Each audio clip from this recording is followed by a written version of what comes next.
is Dana. Dana, we're going to have you stand right here, please.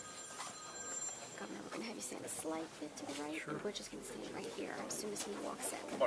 If he comes in, huh? He's going to stand along the edges. I'm waiting for Chief Butch right now.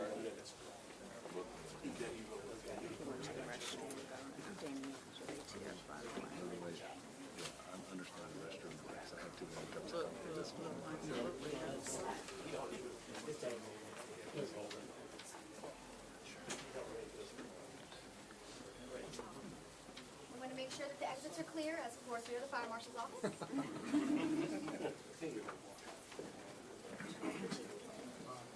Ready. Hey, Bob. How are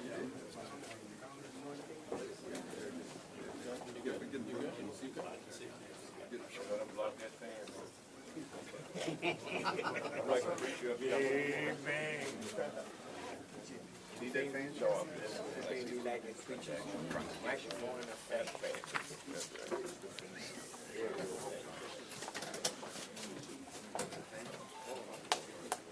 Anyone need a mic check or a white balance before we get started?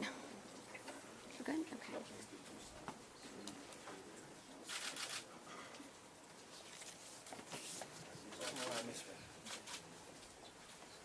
Two glasses, y'all can't hear the Yeah, that's what we want to All right. Excuse me. Thank you.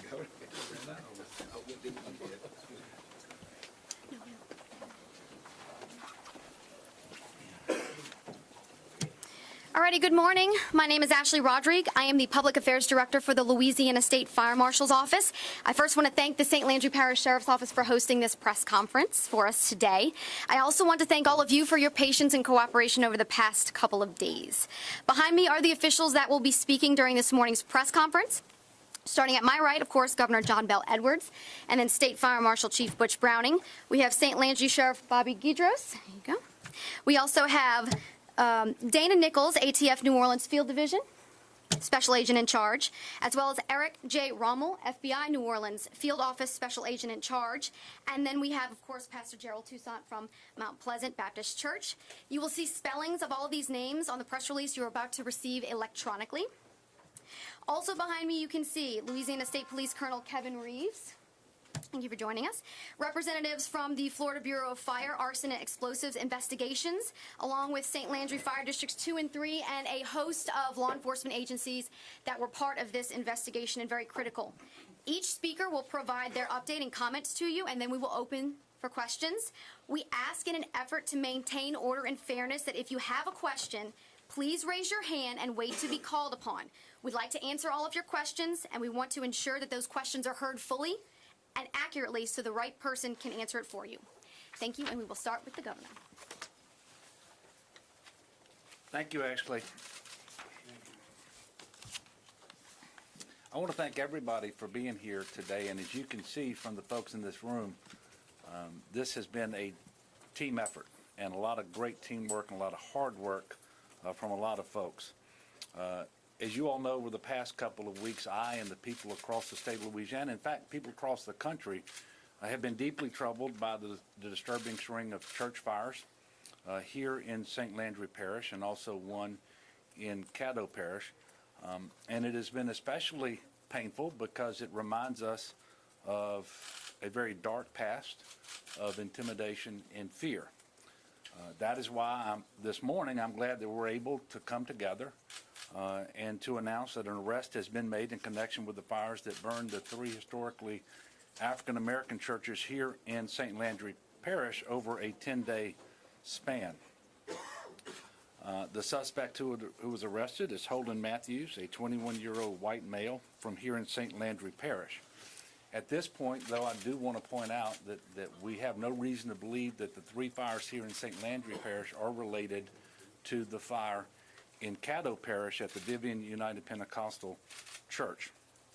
In a few moments, State Fire Marshal Butch Browning and representatives from all the law enforcement agencies involved in making this arrest happen and who are actively investigating still are going to brief you on the details that they are able to share. But first, I want to commend Chief Browning and all of the folks of the State Fire Marshal's Office along with investigators from the Bureau of Alcohol, Tobacco, and Firearms, the FBI, the Louisiana State Police, the St. Landry Parish Sheriff's Office, and Sheriff Bobby Guidros, and everyone who came together for their expert and professional investigation of this case, along with the Florida State Fire Marshal's Office. And I want to stop and just for a moment express my very sincere appreciation to them, because you can expect that all the other agencies would be involved in an investigation of this type. But the assistance we received from Florida is extraordinary. We really appreciate it. It was very helpful. They sent 2 strike teams. I think it was 7 investigators over, and they were very, very helpful in undertaking this investigation. Everyone has been working around the clock to get to the bottom of these fires just as swiftly as possible and identify and apprehend the perpetrator. I also want to acknowledge the pastors and parishioners of St. Mary, led by the Reverend Kyle Sylvester, of Greater Union, led by Reverend Harry Richard, and of Mount Pleasant Baptist Church, led by Reverend Gerald Toussaint. And all of you and your members have shown incredible grace and faith in the midst of this painful and tragic loss that they've each suffered. Now, I said it Monday in the State of the State address at the legislature. Nobody should ever fear for safety in their house of worship or fear that their church will be destroyed. I don't know what this young man's motive was. I don't know what was in his heart, but I can say it cannot be justified or rationalized. These were evil acts. But let me be clear about this. Hate is not a Louisiana value. And violence has no place in our communities. We are better than this. And this is a reflection of one depraved individual. It is not a reflection on the state of Louisiana. And I am extremely confident that I am 100% correct when I say that. And while I hope that justice will restore some peace of mind to the members of this community, I also realize that it's going to take time to recover, both physically and emotionally, from the damage that has been done. But in the words of Psalm 62, God is our fortress, and we will never be shaken. So I would ask that everyone listening to this press conference join me in praying for healing and restoration. Let's pray for the congregations in this Lenten season. Let's make sure that they all have a place to worship on Palm Sunday and then Easter Sunday. And by the way, let's pray for Mr. Matthews and his family, that God will create in him, in all of us, but in him at this time, a clean heart, invoking Psalm 51.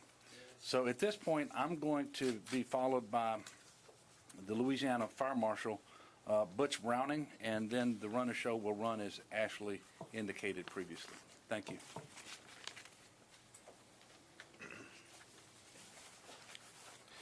Thank you, Governor, and I want to thank you for your immediate support and concern and direction in this matter, and clearly this response to this incident was seamless, and all the agencies worked together. I stand before you to tell you that this community is safe again.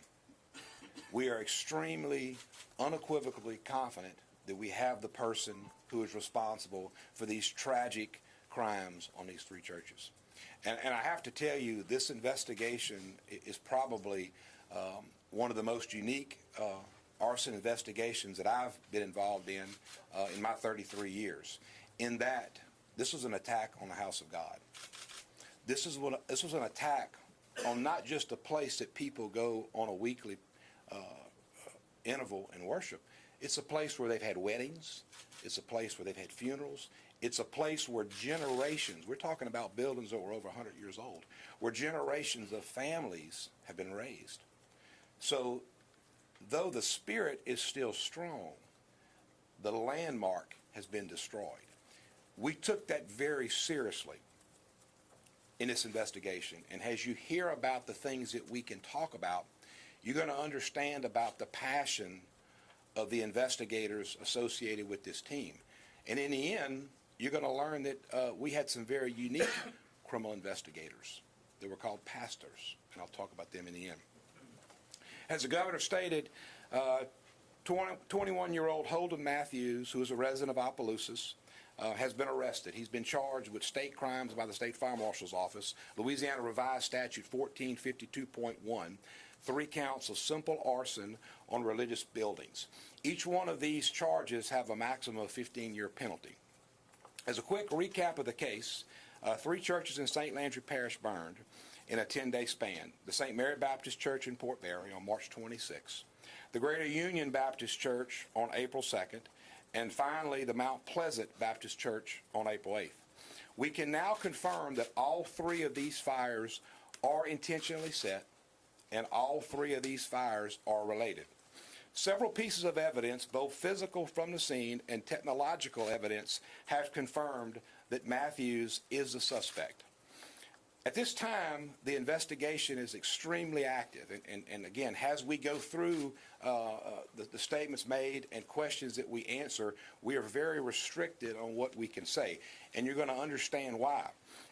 We're still vetting several motives. However, information that the investigators have uncovered is that Matthews had offered, through suggestions and connections, a relationship with a type of music called black metal and its association in history with church burnings in other parts of the world, which have been documented in movies and books. Any question of potential motives are going to go to the federal authorities. There's a lot of discussion about the hate motive. Understand something, that the hate motive is a federal nexus, and the federal authorities are extremely vetting that, and will speak to that. However, what you need to understand is that the investigators sought out a very significant threat in this community. And when Matthews was developed as a suspect, we saw an immediate threat to public safety. We felt that other crimes were imminent. In an abundance of public safety, we quickly secured state warrants and took him into custody. So when we say this investigation is still active, understand that there were extraordinary means taken to bring safety to this community. And again, I will say, the threat is now gone. It's now up to the furthest of the investigation and us bringing to the prosecutors, whether it be state, whether it be federal, to be determined, the right information so they can do their job. I have to talk about the work of the investigative team, and as the governor stated, it was an exceptional team. The aforementioned agencies, both from the federal standpoint, from the state, and down to the local, made this case. This case is a textbook example of successful traditional boots-on-the-ground law enforcement, coupled with the science of fire and fire investigation, and finally, modern-day technology. That's how this case was solved. It's a very labor-intensive job, but it was expertly executed by many people who knew each other from previous investigations, but also outside investigative agencies who came to the table under the understanding that not only did we have a serious public safety threat, but we had an attack on our God and our religion. Finally, I want to speak to that. Immediately when this investigation ensued, we knew that our pastors were important to us. Immediately after these fires, the pastors were brought in, and they were part of our investigative team. The first thing they did was pray for us, and that's what set us on the right track. The second thing they did was they became the agents of information. They were a calming voice in the community. And finally, they were reasons why we were able to cultivate the scientific leads that we did. So as we met this morning to brief the pastors on the success of the investigation, we are now moving forward. We're going to continue this investigation. We're now working with these pastors from a building code standards situation to help them design their next building and get through the permitting process to quickly get these churches back into the great work that they do. But I have to tell you, in my career, I have never seen such a spiritual mission that's come home so quickly, and I appreciate you for that. I'd like to next introduce my friend, Sheriff Bobby Guitros, who, without his support, without his boots on the ground, without his connections in this community, and without his knowledge of how state and federal organizations work, we would have never started off on the right foot that we did. So, Sheriff, I want to give you all the credit for how this investigation began. I'm gonna jump real quick to ATF. Oh, man. You know, it's pretty bad when the press overrides you like that, huh? Well, but I'm going to make up a new introduction for you, Sheriff, because I really, I mean, you have done a great job, and I want to commend you and your deputies for what you've done. So in spite of protocol that I just averted, I want to invite up our next partner, who, by the way, ATF was on the ground with us on the first fire. As many of you know, I was involved in a significant church fire investigation in 1994, and many of the lessons we learned there we've employed across the country, and ATF is a very vital piece of that. So I'd like to invite Ms. Dana Nichols, who is the New Orleans Special Field Agent in charge of the ATF.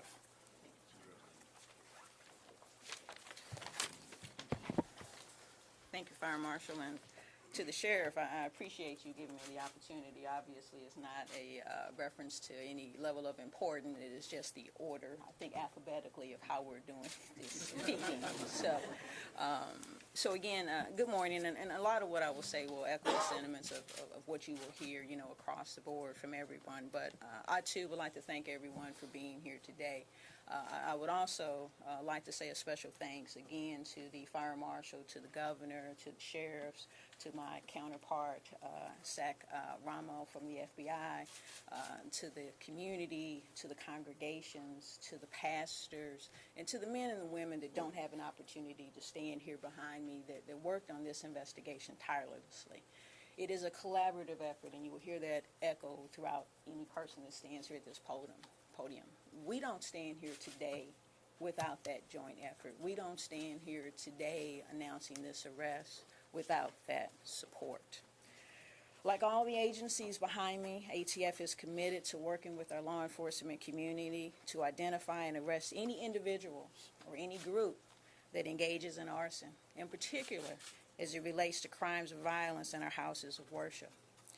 We will bring to bear all of our ATF investigative resources and technical experts where we have an investigative effort or situation to occur in the community concerning church fires. We will bring in our certified fire investigators. We will bring in our canine and explosives handlers and our dogs. We will bring in our national response team. We take these crimes seriously. We understand the impact that it can have on a community. We can understand the impact that it has on the church. There is a zero tolerance for this type of crime, and we will work tirelessly, and we have, and it's been demonstrated over the past 10 days, to bring the individual or individuals or groups responsible to justice. Today is a good day. No, today is a great day. Let me rephrase that. Today is a great day. In my career, I have worked more than a few investigations, you know, involving church arsons. And with today's arrest, and I'm going to go a little bit off script because the governor and the marshal stole some of my thunder here. You talk better off script from the heart. But with today's arrest, I want to send a strong message to those individuals who wish to continue to engage in this heinous, senseless crime. And I want to say this, that the church is a sacred place. That goes without question. And it is the foundation of our faith. And it is what this country is built on. It is built on a belief in a higher power. That is what guides us. That is what keeps us safe. And that is what gives us comfort. The church is a place that we go to fellowship. It is a place that we go to pray. It is a place that we go to communicate with God. It is a place that we grow up in. It is a place that we are baptized in. It is a place that our family members, when they pass, we go to celebrate their lives and their death. It is a place that when the pressures of life have become too great and it has brought us to our knees, we go to church to look for guidance. We go to church to look for strength. We go to church to address and to deal with our pain and our hurt. And I want to say to the individuals who engage in these types of crimes, you have caused pain and you have caused hurt. But know this, that you cannot destroy our faith. Amen. That's right. We can have church anywhere. Right. We can have church in a parking lot. We can have a church in a field. And as many of us know, when we're doing our, building fund, we can have church under a tent. We can have church on a porch. And know this, we'll have church in the very parking lot where the building you destroyed will stand as a remembrance to us that God is still with us. Yes. You have destroyed a building, but you have not destroyed our faith. That's right. We will rebuild these churches. The community will support these churches. The churches will support each other. And your acts of violence, understand this, regardless of your motives. You have only destroyed a building. What you have done is you have brought us together. You have restored our faith in God. You have brought people together that did not know each other before, but that will be binded by the events. So what you have done is this, is you've done nothing but increased our faith, increased the message of God, and we will move forward. So in closing, I will say again this. Thank you to everyone, to all of our investigators, federal, state, and local law enforcement, to the pastors, to the support of the community, to the support of the congregations. And hopefully today's arrest will bring some sense of peace and understanding that hopefully we have put an end to this violent activity.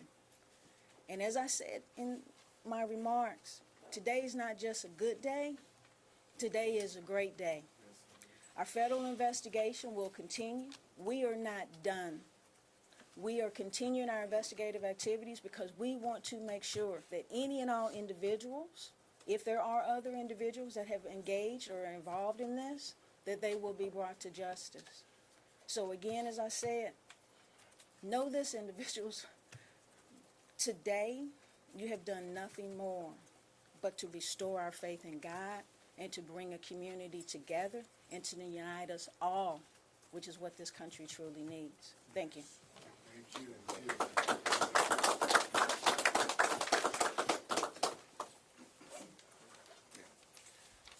So I'd now like to bring up the FBI to make comments. Good morning. Morning. First and foremost, our thoughts and prayers are with the congregations of St. Mary Baptist Church, Greater Union Baptist Church, Mount Pleasant Baptist Church, and the community as a whole. A cornerstone of our country is the freedom of religion and the right to practice your faith freely and without intimidation. The teamwork and collaboration has been exemplary, especially with the Louisiana State Fire Marshal's Office, the St. Landry's Parish Sheriff's Office, the ATF, and the State Police, and of course the brave people of this community. The FBI is currently working with our law enforcement partners to determine if this incident was bias motivated. Let me be clear. The FBI New Orleans Field Office will continue to collaborate and coordinate our efforts with our partners standing here today. These criminal actions will not be tolerated, and we will ensure justice is sought for all victims. Thank you. Thank you. And now, I get to introduce Go ahead. Go ahead. You did better than I did. the Sheriff, St. Landry's Parish. Thank you. Thank you. Thank you all for coming. What a phenomenal team we had here. I mean, it was just, I hope it never happens again in St. Landry Parish, but if it does, y'all coming back. I got to tell you, you're going to come back. Oh, yes. First day I met with the Fire Marshal, Bush Browning, and he told me, he said, Sheriff, I got to warn you, these investigators with the ATF response teams don't play. I said, don't play. He said, they don't play. They quit school because of recess. He said, they're serious about their job. I said, wow. To me, priority one in this investigation for me, and I understood what my role was to get the community together. The fire marshal and I got together with the pastors and let them know that we had this, that we were going to do everything in our power, get all the resources that we could together and catch this individual. And I made a promise that day. I said, we're going to arrest him. Didn't I tell you that? I said, we're going to arrest him. And an arrest was made, and I'm going to make some points in a minute about how that happened. But my goal and my job was to ensure the safety of other churches in the rural areas of the parish. I think we have like 150 plus, maybe 170 other churches in St. Landry Parish, in the rural areas of the parish.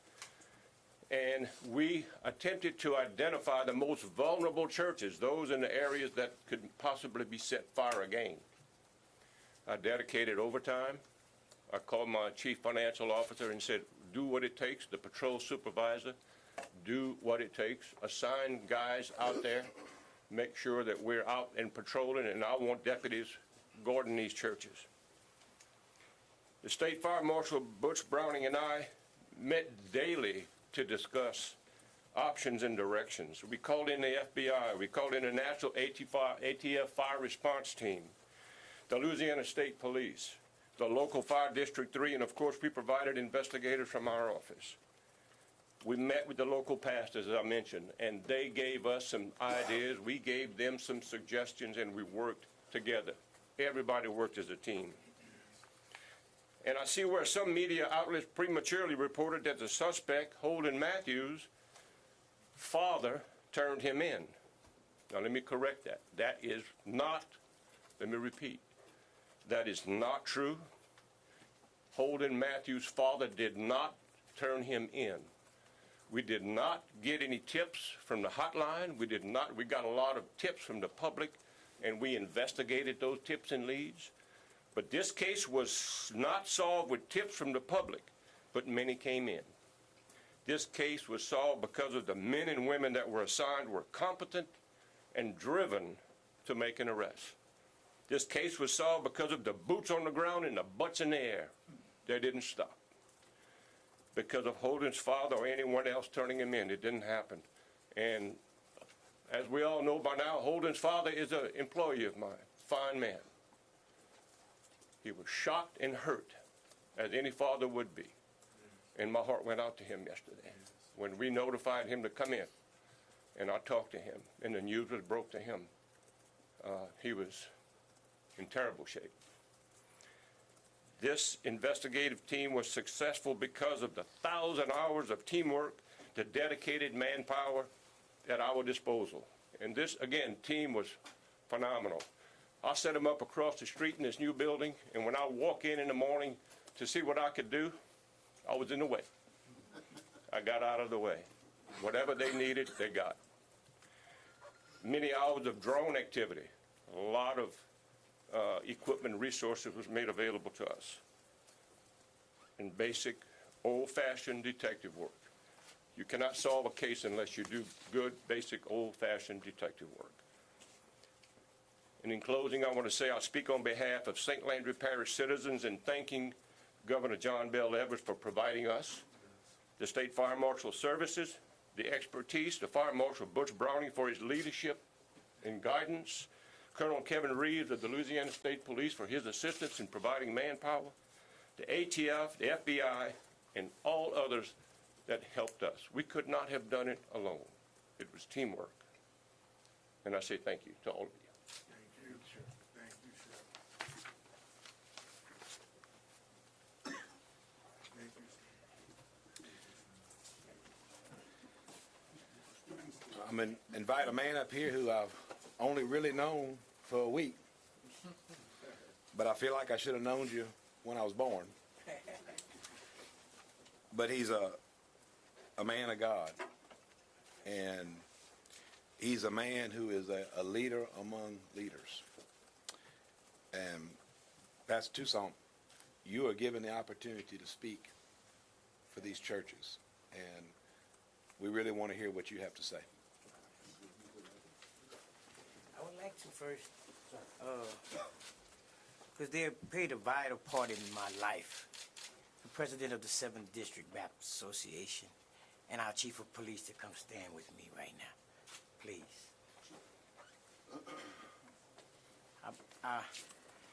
The 7th District Baptist Association pretty much raised me from a baby, because we had something called a Sunshine Band when I grew up. It's a baby to train the children. I've been in that since I was a baby. I want to thank all of these people today. I came into the ATF, FBI, the Sheriff Department, the Police Department, the Governor, and all of those. I just want to thank y'all from the bottom of my heart. There's a higher power going on right now. Because I don't know if you're familiar with the scripture that says all things work together for the good of them that love the Lord and are called according to his purpose. That's right. We all had a purpose. All of you two had a purpose to be here today and a purpose in this investigation. Another part of the scripture, Paul says we must learn to endure suffering for the sakes of the people. And we've suffered. But I think it has a cause, a higher cause. Because I always said through this investigation, what's done in the dark will come to the light. But another thing is that I heard a song the other day says, I'm satisfied with Jesus. But is he satisfied with me? So it has been a revelation in my life that the Lord is pleased with what I'm doing. Even though we've lost our church, our building, look who he's brought together. A host of people and to come together. And I told him earlier that I found out that there was something else behind that badge than just a man, the inner man. Because our country has to find out that the God we serve does not look on the outside. He searches the heart. And I believe the heart of these people is why we're standing here today. Amen. Why we're here. That I can continue my ministry. Ministers, churches continue their ministry. And I believe that their sermon's going to be stronger. Because a lot of people want to make it a hate thing. Well, we don't represent hate. No. We represent love. Love. Togetherness, peace, long-suffering, hope. And that's what we're here today to say to, not just to our community, but to our country. Be strong. Love one another. That's right. Be patient with one another. Help one another. Guide one another. Train up your children in the way they should go. And I thank God for all of you here today. But I thank God for this opportunity to talk to this nation that I love. Spent 7 years of the military for them. And I just want to thank you, Pastor, for the 7th District, being part of my life to teach me the things of God. Thank you for your support this week. Thank all of you for helping us out. Thank you, Governor. Thank everyone. You have now I can go to sleep. Because I rather eat, not, even though I pastor 2 churches, I have a full-time job driving an 18-wheeler. All right? So it's been strenuous. Now I can sleep. But I thank God for all of you. And I want you to pray for me, and I'll pray for you. Pastors, stay strong. Hold fast to that which is good. And I know the Lord will see you through. God bless you.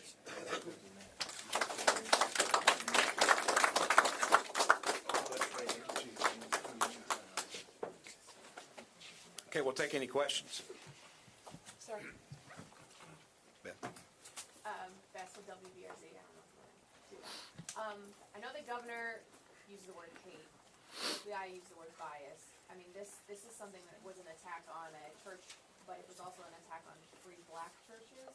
I don't think anyone thinks that's a coincidence, and I don't know who wants to answer this, but I mean, is that something that you guys are looking into more, that this could possibly be motivated?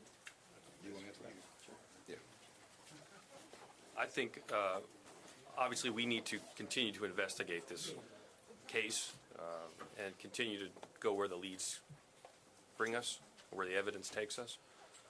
Right now, we are just making sure we gather all the facts before any declarations are made or any proclamations are made about whether or not it's a bias-related event. There's work to be done yet, so we will continue to follow those leads. Blue shirt. Yes, can I ask the sheriff to step to the mic, please? Thank you. Janet Shamlian from CBS News. Could you talk a little bit about how this has been on your department just in the past 12 to 18 hours, knowing that it's sort of, you know, one of your own or the family of one of your own and the emotions that are running in the department? Well, in the beginning, what concerned me the most was the pastors and their thoughts and their congregations. And I knew we had to tell them that they're safe. We're going to provide safety. We're going to be there for them. And after I saw the relief on them, and they relayed to us that they were comfortable and they knew that we were going to do the best that we could. My only stress was making sure I had enough money in my budget to provide the overtime, and I did, and the extra security for the churches, and it was not that big of a deal. But not, it's the son of one of your own people. Yes, that's tough. But that tells you, and it should tell the country, that no matter who you are, there are consequences to the things that you do. I love Roy Matthews. Roy Matthews was one of my best friends, a great deputy. He knew nothing about his son's activity. And when I had to call him in, and we sat him down and told him what we wanted him here for, he broke down. It was tough. It was hard. It's not easy. Yes. Sure. Can you talk about some of the law enforcement work? Whenever you arrested the subject, did he confess? Is he cooperating? Well, we're not gonna go into that, but I'll let somebody else answer that.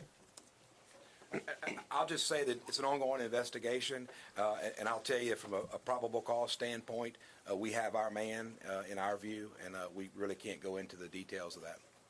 Over here? Yeah, Chris Welty with KATC. We're hearing that cyber technology played a big role in this arrest. Can you talk on that? Well, we did use technology. Again, we're not going to disclose all the things that we use. I think it's pretty obvious. We use video surveillance. That was very helpful in some of the things that we did. But this case is still active, so we're not going to disclose the extraordinary technological means that we used. Right here. Fire Marshal, you mentioned that you thought other attacks were imminent. Can you elaborate on that at all? Were they other fires, other forms of attacks? No, we can't at this point. Those are still being vetted, but we believe the extraordinary work that we did to take this person into custody averted what could have possibly been other crimes. Yeah, fine. Chief Brown and Galford Jones with KLFY. There was some talk about a gas can being suspicious, led you guys to Matthews. Are you guys able to say how the fires were caused, and were they all done the exact same way? Yeah, we haven't talked about a gas can at all. And again, everything dealing with the science of the fire is being vetted now at the National Response Team level of ATF to develop our cause and origin report. So we're not going to talk about anything as it relates to the fire scene. Yes, sir. Can you talk about how he was taken into custody? Did he resist arrest? Where was he taken in? He was taken into custody at a location near here. He complied and was taken in and arrested on the warrants and further processed. Yes, ma'am. That's what the News 15. Can you tell us if he acted alone or if he had any other plans to burn any other churches? Again, we're not going to disclose what we thought could have possibly happened. That's still part of the investigation. We do believe we have the person responsible. We're not actively searching for anyone else, but the investigation is still going on at this point. Yes, ma'am. Can you talk more about this black metal motive, you might think? How did you guys find out about that? Yeah, again, what I mentioned in the beginning, we believe there is a relation there with that. That is still being vetted, and we only bring that up because that has been out there in the public venue. You can do your own research and understand some of those things, but we're not elaborating any more other than the fact that that is a piece that we're looking at. You had your hand up. No, you're done? Okay. Go ahead. Can you talk about whether y'all found any evidence, digital or otherwise, that suggested he was perhaps affiliated with white supremacist groups or anything along those lines? Yeah, those would all be things that the FBI would be vetting, and I can't speak to that. I think the agent already told you they're looking at things, but I can't confirm or deny that. Sheriff Deders, after you said that you talked to the sheriff's deputy about his son, did he have any role in helping his son surrender to you guys, authorities? Talk about the timeline with that. He helped to facilitate the arrest, to get the suspect away from home so that he wouldn't be injured in the event that we had to maybe use force to go to his residence to get him. He helped facilitate to get him away from the house, get him to an area where we could arrest him, approach him, arrest him without any incident. That's the only involvement. Yes, ma'am. Now, does Holden have any history of violence? Chief. Holden doesn't have any history of violence, no history of arrest. Go ahead. Yeah, just a few years ago, in 2016, there were several fires of prominent locations here in the Opelousas area. Do we believe that Mr. Matthews is connected to any of those fires at this time? Part of our team has been looking into past unsolved arsons in this region. We don't believe that at this point, but we have been vetting that to your question. Yes, sir. Do you have any words for other churches or businesses across the state? I know prevention is something that, if this was someone who is acting alone, we don't know what the motive is. But is there some prevention, some preventative measures that churches and other establishments would take? Sure, absolutely. You know, first off, the being victimized by a crime should be anyone's concern in whatever arena or facility you're in. We specifically have guidance of protecting religious institutions that we have on our website. That's also provided on the ATF's website. We've shared a lot of that information locally, and you'll see more of that, and we'll provide those links to you. Yes, Lester. Fire Marshal Browning, were there any cameras inside the churches, and were they set inside the church first or outside the church? Yeah, I appreciate that. Again, we can't discuss any specifics of the fire investigation. Yes, ma'am. You talked about extraordinary means that were used. Can you give us some examples of what you're talking about in terms of what constitutes extraordinary? I really can't right now because our reports are being wrote and our warrants are being vetted, so I really can't expound upon that. I will confirm we do have video surveillance that was used in different arenas. Yes, sir. Are you digging into now his social media? Are you searching, are you seeking additional warrants to really get a full picture of it? Again, the investigation is still very active, so many things like that are being looked at. Do they include warrants to get legal process?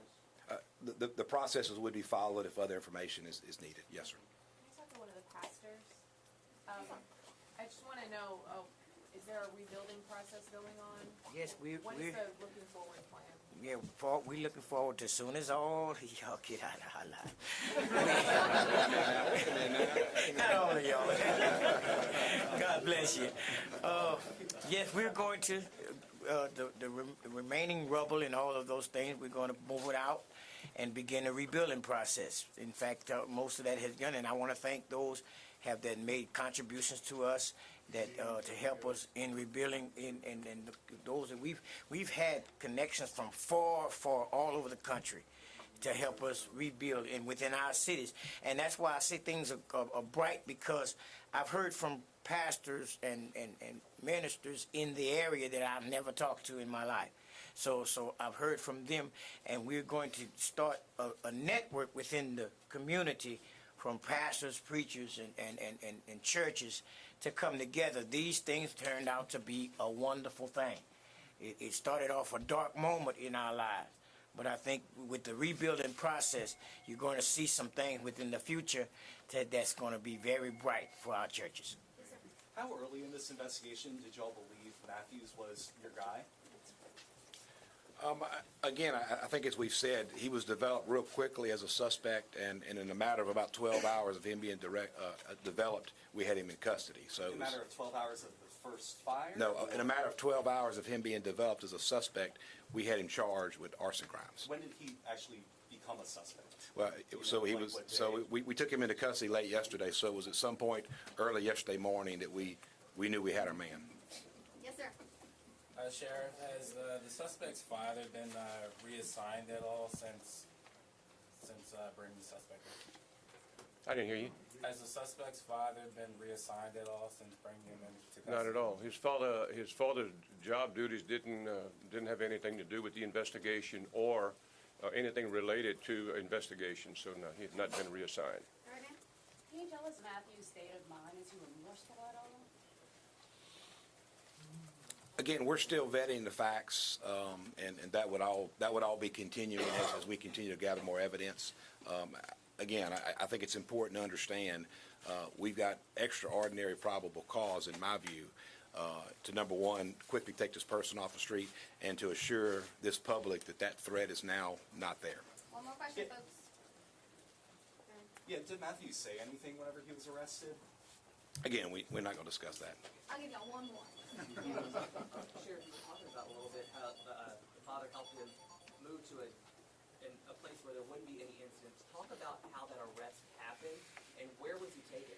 Well, I'm not going to get into that, but I can tell you that we made sure that nobody else at the home at the time was involved or in any direct danger if my guys were to go to the residence to arrest him. So we just wanted to make sure that we get him away from the safe environment he felt he was safe in, and then the arrest was made. So Was this your deputies or was it FBI as well? it was a team effort.